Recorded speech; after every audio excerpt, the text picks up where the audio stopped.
Hey there, guys. I've seen some comments from players that are struggling with the 7th anniversary Omega fight. People are saying that if you didn't pull Dionysius, it's really, really hard to clear this fight in 5 turns, which is probably true.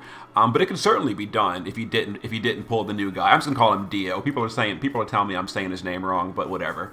I'm gonna call him Dio. But if you didn't pull Dio, it is still very, very doable. That being said, it's a lot harder, of course. Now, you probably need to have a powerful Dark Rain to carry this if you didn't pull Dio. So we're going to be going to hard mode. Now, here's the catch. If you don't have Dio, you really, really want this second mission for Dark Rain's 150% Dark Amplify. You also want him fully crowned, so you kind of need to do the missions before completing the rest of the missions. So, you want to go in here, and the third mission is no deaths, and the last mission is 5 turns or less. Now, you can totally fail the third and fourth mission on your first clear. Go in there with a slow team, bring AoE re-raise, and just cheese your way through it. Take 10 turns, take 40 turns, whatever you got to do. Just slow clear the boss and get the crown and get Rain's Amplify. Just, struggle bust your way through it. Slow as you want, doesn't matter. Now we're going to go back for a re-clear after you've gotten his Amplify and his last crown. Fully crown your Dark Rain.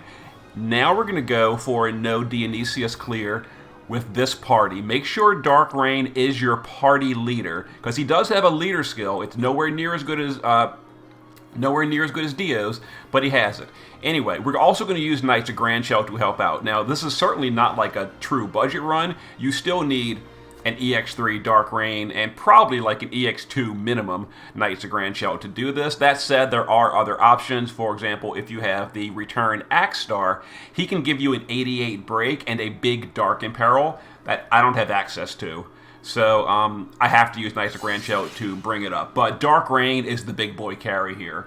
You really want a Dark Rain like EX2, at least probably EX3. Anyway, so just like the original clear, we're going to use an Evasion Charlotte to physical cover on turn 1. We're going to use our Return Fina, who's also probably kind of important, to LB on turn 1. Then we're going to use just last gen with multi-element weapons and tag chain so we can cap our Rain and our Knights of Grandshell. We're going to go ahead and send Rain, wait a moment, send Knights, then send the taggers. And because we're using elemental or multi-element weapons, the chain builds very, very quickly. Anyway, so here is the physical attacks we cover with Charlotte. The gravity we don't care about. The boss gives himself double Mirage. So we need Mirage on our turns. We're going to dual wield Mirage to get rid of both them. We're going to dual wield Needles on last gen to get rid of both of the boss's Mirage stacks. We also need 100 light resist on the party, either from gear or a buff.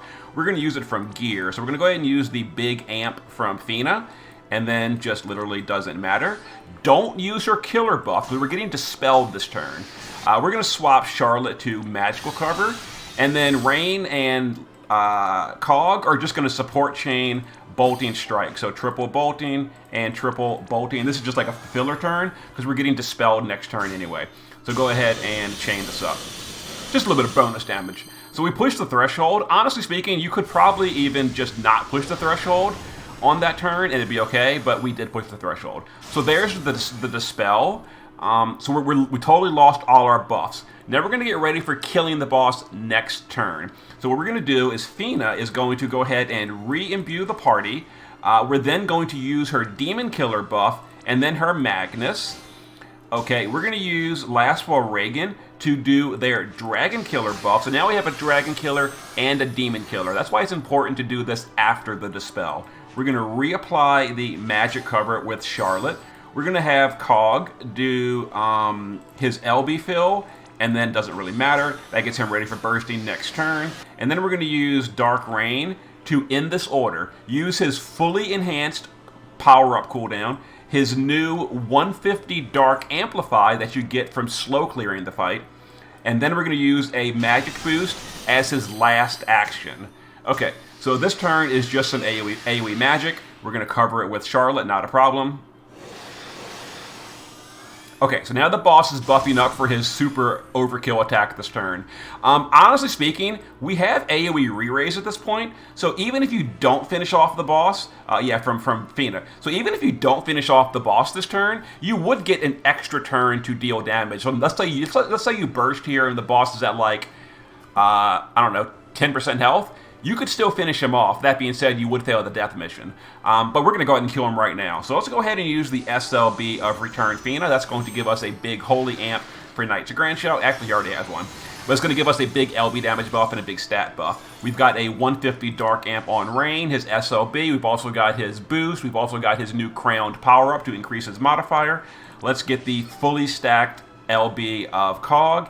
And again, just support chain with our last gen. So, Dark Rain is pretty slow on the SLB, so we're going to go ahead and send him first. Wait, send this. And that should be the, yep, there it is. And we didn't even need the last hit of Knights of Grandshell. So, yeah, Knights of Grandshell, honestly, might not even be that big a deal. We did 14.3. The boss has 15 billion health. So we didn't even really need to do that much damage on the early turns, but we did have to do some. So, we only did 14.3 out of 15. So you do got to burst a little bit early on. So here's the damage right here. Like I said, Dark Rain is the big boy carry here. Definitely did the majority of it. And if you don't have Cog, you would have to increase Dark Rain's damage by like 50% somehow. A way to do that would be, like I said, Return Axstar would be a viable swap for Knights of Grandshell. Because Return Axstar can bring you an 88 break as well as a 160 Dark Imperil, and that's a big boost to Dark Rain. And he is a anniversary unit, so Return Axstar, great option there.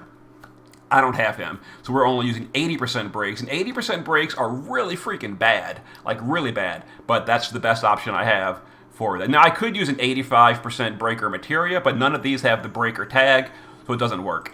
Anyway, so just like the previous video, again, we've just got a full evasion with 100 fire and like 200 or better light resist, because the boss does light imperil. Full evasion, there we go. She's passive provoke. I don't think you really need provoke, technically speaking, but she has it, because why not? Return Fina is using Obsidian Bracer. This is our only source of breaks, is our 80% break. Best I can do on this clear, but it was enough, whatever, it was fine.